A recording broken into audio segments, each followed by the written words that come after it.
2. And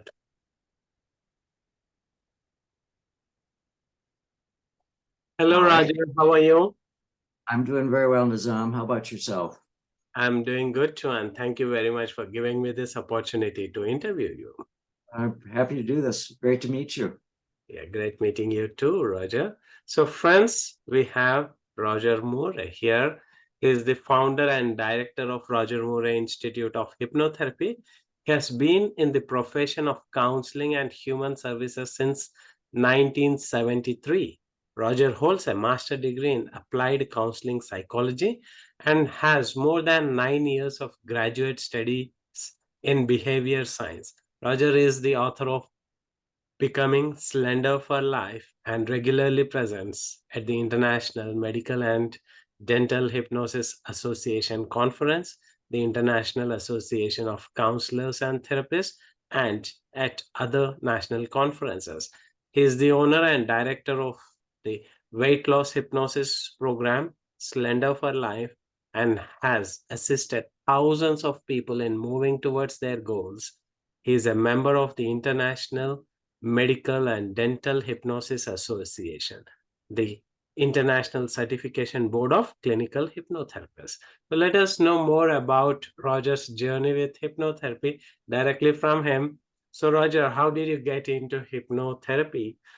Being a psychologist to this? Well, just I'm not sure where you found that bio. I need to update it. My latest book is Becoming the Greatest Expression of You. Okay. And Okay. that was published last year. Mhm. But how did I become a hypnotherapist? It was about 1968. Might have been 69, but I think it was 68. I was working in a drug counseling hotline, and I had an all-night shift, Mhm. and it was somewhere around 2 a.m. Phones were not ringing, which was generally a good thing, because if the phone rang, it meant somebody was in trouble. And I was bored and nothing to do, and there was a book laying on the desk about hypnosis. Okay. I picked it up, started reading it, and have been hooked ever since. So that's how I got started. I started reading and studying about it. It wasn't until 1996 that I actually got certified. Oh, And I'd been using hypnosis over the years with clients just from self-taught. But it was 1996 when I finally got certified. amazing, amazing. So, Roger, as the theme of today's talk is all about medical hypnosis, so could you please first tell how is medical hypnosis different from clinical hypnosis? In many ways, it's not. Mm-hmm. Uh, the difference that I would suggest is that while, yes, I do quite a bit of work with depression and with anxiety, a lot of work with anxiety, actually.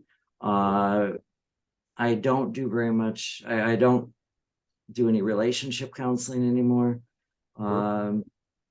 And somebody calls for, I got an email the other day for somebody wanting hypnosis to find something they'd lost.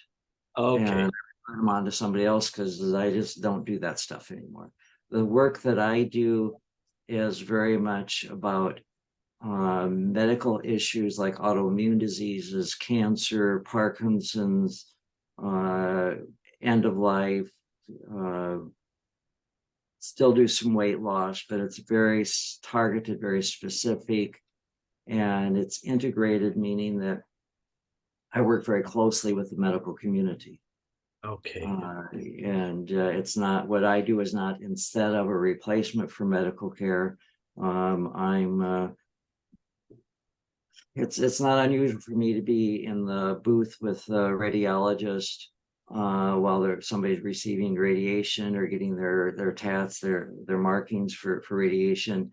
I'll be in the booth on the microphone doing hypnosis while they're laying there receiving treatment, while they're in the tube, while they have their mask, they're screwed to the table. I'll be there doing that part from the radiologist booth. And so I work with the medical community, not instead of. Okay. Excellent. So, uh, so medical hypnosis, you mean by it's not much different, but it is more to work with the people having terminal illnesses and other stuff. Not just terminal illnesses, but have chronic illness, chronic Oh, pain, or oh, illnesses like irritable bowel syndrome, fibromyalgia, Parkinson's, MS, the host of, there's roughly 150 autoimmune diseases. I haven't worked with all of them, but I worked with a lot of them. oh, And I get excited when somebody sends me an email or calls me about one I've never heard of before. Because it's like, oh, okay, another something. opportunity for learning. What is Yes. this? Okay, excellent. And Roger, does an already certified hypnotherapist need a special training in medical hypnosis to help people going through health issues? Of course not. Not. No. Okay. Um, I recommend it, but how I got into it, I had my weight loss program, Slender for Life, Mhm. and have helped many, many, many people get to their weight and most importantly, stay there. Okay. For me, the goal is not for somebody to lose weight. My goal for a person is to achieve their healthy, ideal weight and stay there for the rest of their life. I used to weigh 120 pounds more than I do now. I took it off Oh, 28 years ago and have kept it off ever since. Okay. wow. That's my goal for the clients.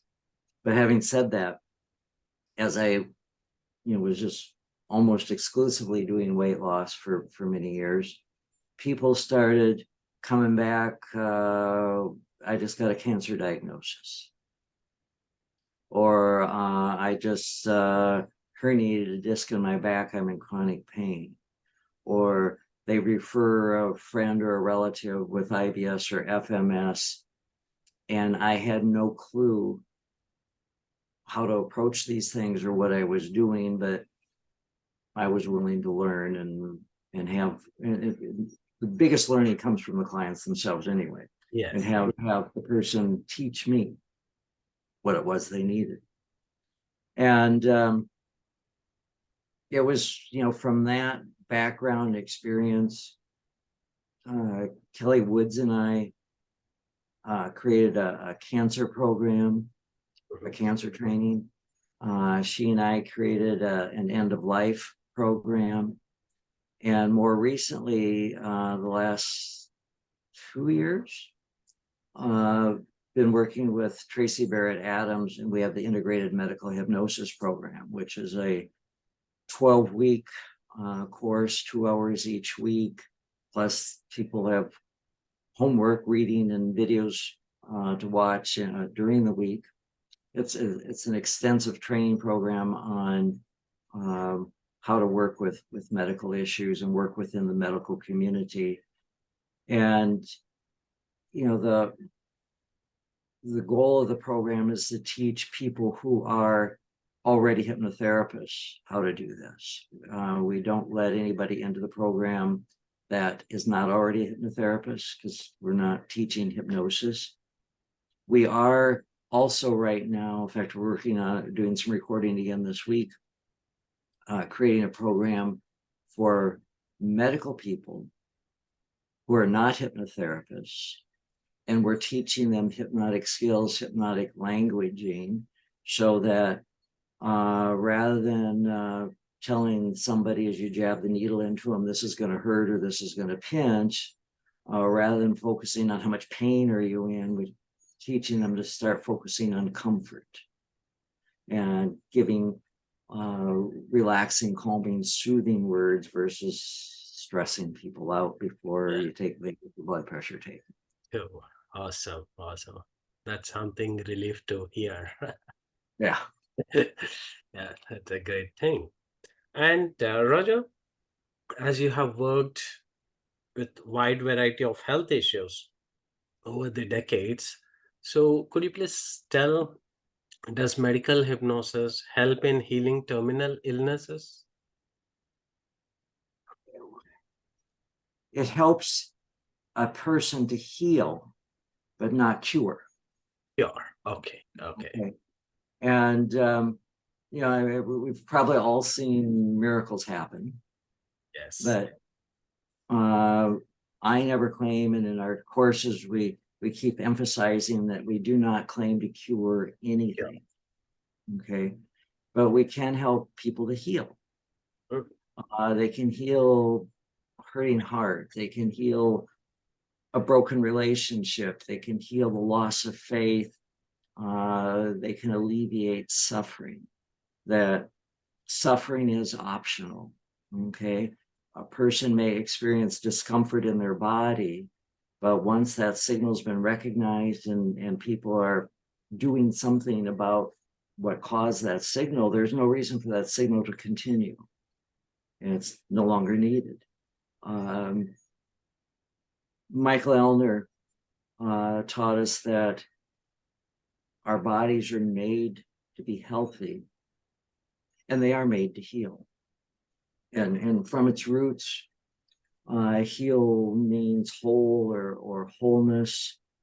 And the ability to become a healing presence for people, like I do a lot of work with people at end of life, uh, involves communicating a sense of their being whole, regardless of how broken their bodies may feel, and how poor the prognosis may be. And healing involves a sense of being complete and safe, in harmony with self and others, even when difficult circumstances that they may be facing. Um, so it's with, again, back to end of life. The distinction between curing and healing is particularly relevant for many patients or many clients. The possibility to achieve a cure is the only thing that allows them to feel safe. But we work with them at getting out of that idea of curing a terminal illness. And certainly I never promised that. But just focus on increasing comfort, focus on making the most out of every breath people have left, instead of suffering and woe is me and it awful, I'm dying. Well, you still have air right now, and it's still beautiful outside, and you still have people in your life that love you and care for you and that you love. So getting them to a place of peace, of finding that healing within, that wholeness, that place of acceptance. That's a lot of the work that we do. It's amazing when somebody finds that peace within them, the comfort that they feel. They're no longer experiencing the discomfort. Often pain medications are being reduced, and they're able to be more cognizant, more present at the end of their life, without suffering. And that's the whole goal, is to make the most out of every moment that's left. Thank you. Thank you for differentiating healing and curing, Roger. It comes from a very sense of responsibility, so that our message is not wrongly communicated. And it's Right. about healing, and it's more to do with healing, not about cure. Yes. Yeah. Thank you. And I have a new client starting tomorrow, that has pancreatic cancer, and wanted to know if hypnosis could cure. And they said no. Hypnosis can help you heal, but it would be irresponsible, unethical for me to Yes, promise curing. cure. Yes. Thank you. Thanks for emphasizing that. And Roger, what are the various applications of medical hypnosis? It's pretty much limited. Things that I really focus on is aging, Mhm. on autoimmune disease, cancer, do quite a bit of work with dementia and Alzheimer's, some dental work, dental fears, dental phobias, depression. I do some of that still, a lot of low self-esteem, diabetes. We've talked about end of life, fibromyalgia, headache, migraine types of work. I don't do much with this, but Tracy Barrett Adams does a lot of birthing work.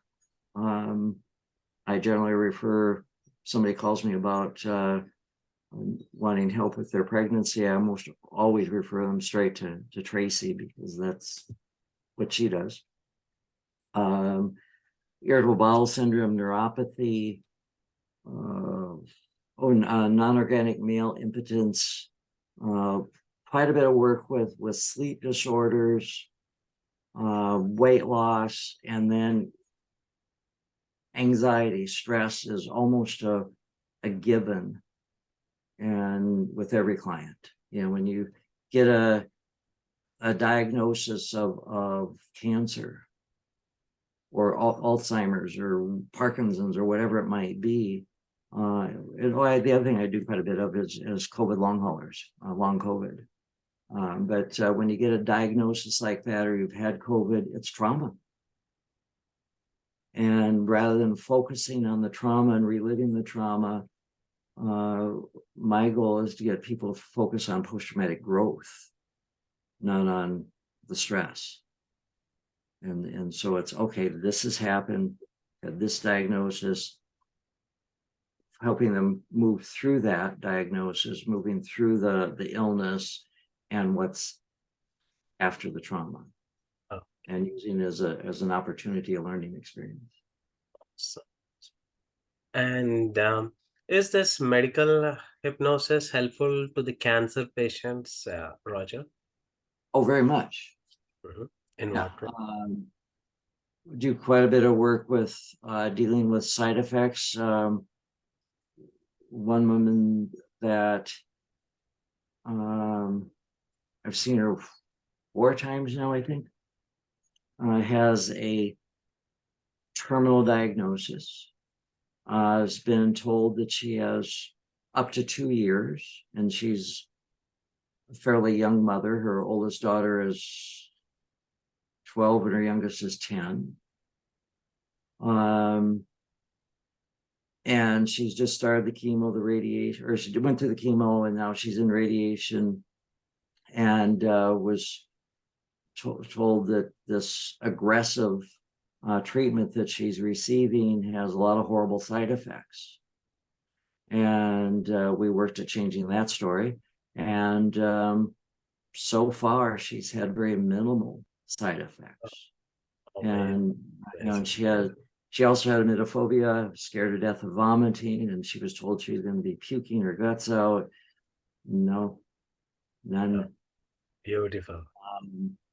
And that's, we've been focusing on her unconscious mind, working with her body and working with the radiation, the chemo and the radiation for her wellness, rather, because her body's being poisoned, so the natural reaction of the body is to fight against it and know that this is a good thing, work with it, and work way through the healing process. A client that I met 27 years ago, and I see her about once a year at this point. We worked a lot in the early days, is almost weekly for a couple of years.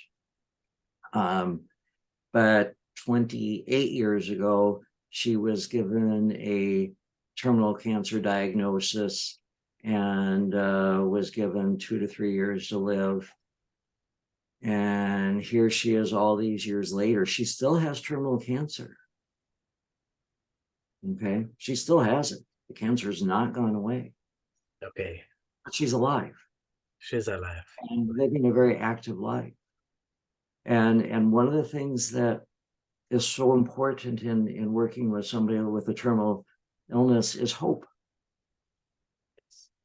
And to me, one of the greatest signs of hope is planting seeds, planting a garden.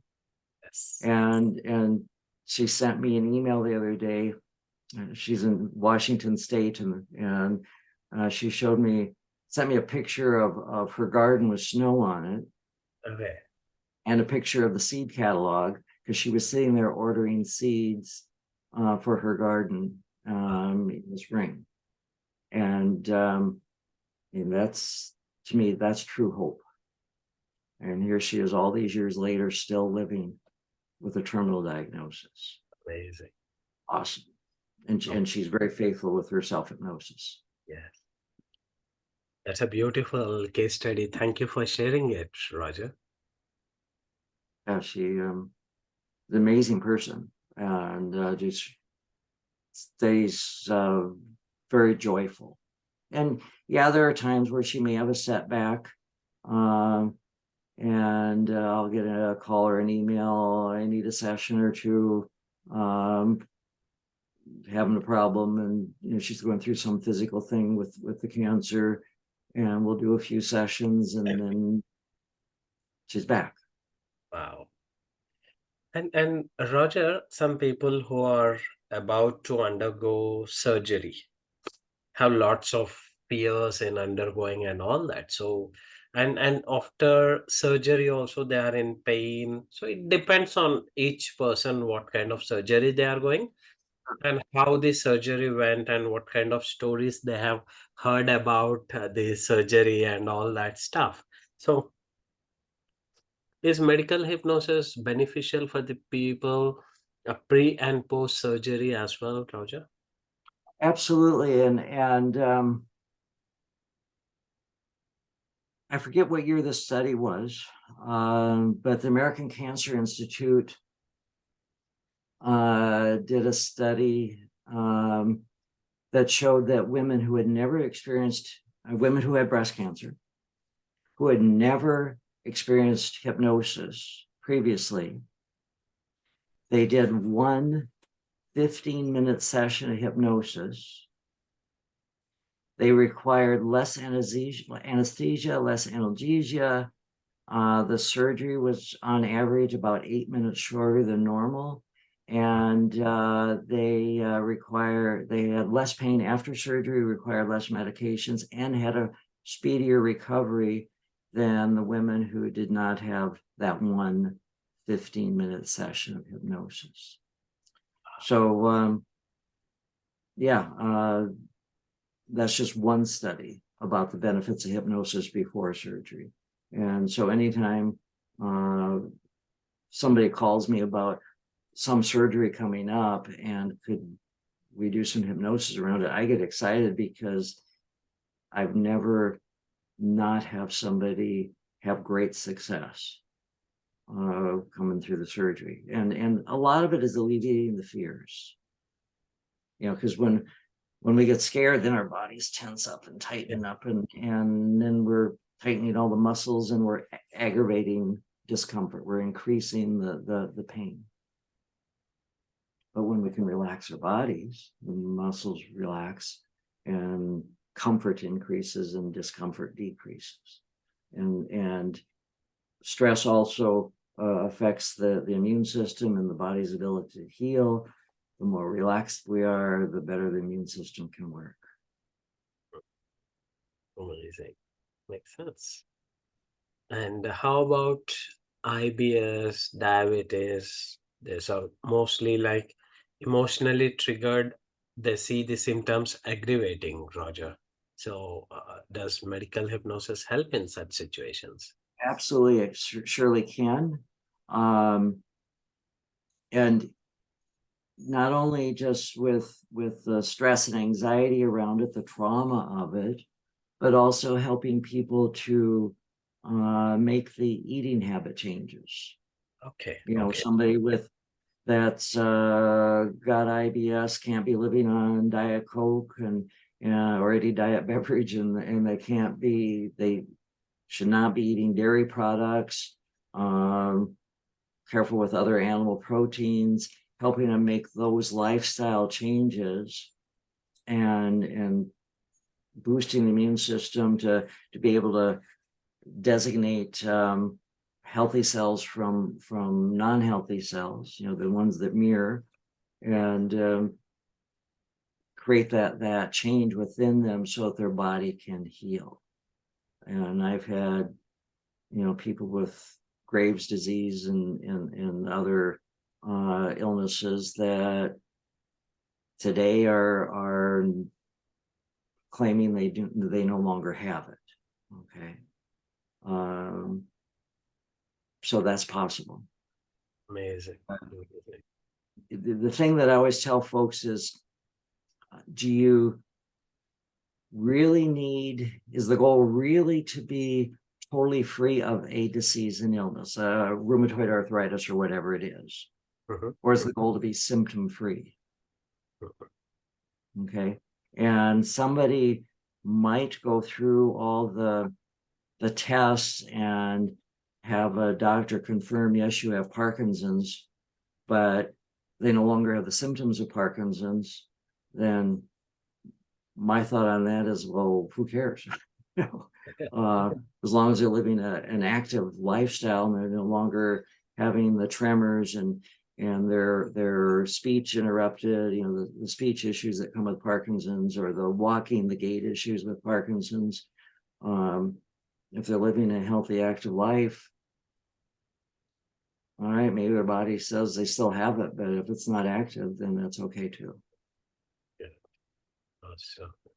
And Roger, could you please, of course, you touched a bit about your medical hypnosis training. Could you please explain in detail so that anyone who is interested to undergo this training can be? Our next class starts in March. It's 12 weeks. We meet from 4 to 6 p.m. on that's Pacific time on Mondays on Zoom. And the classes are all recorded.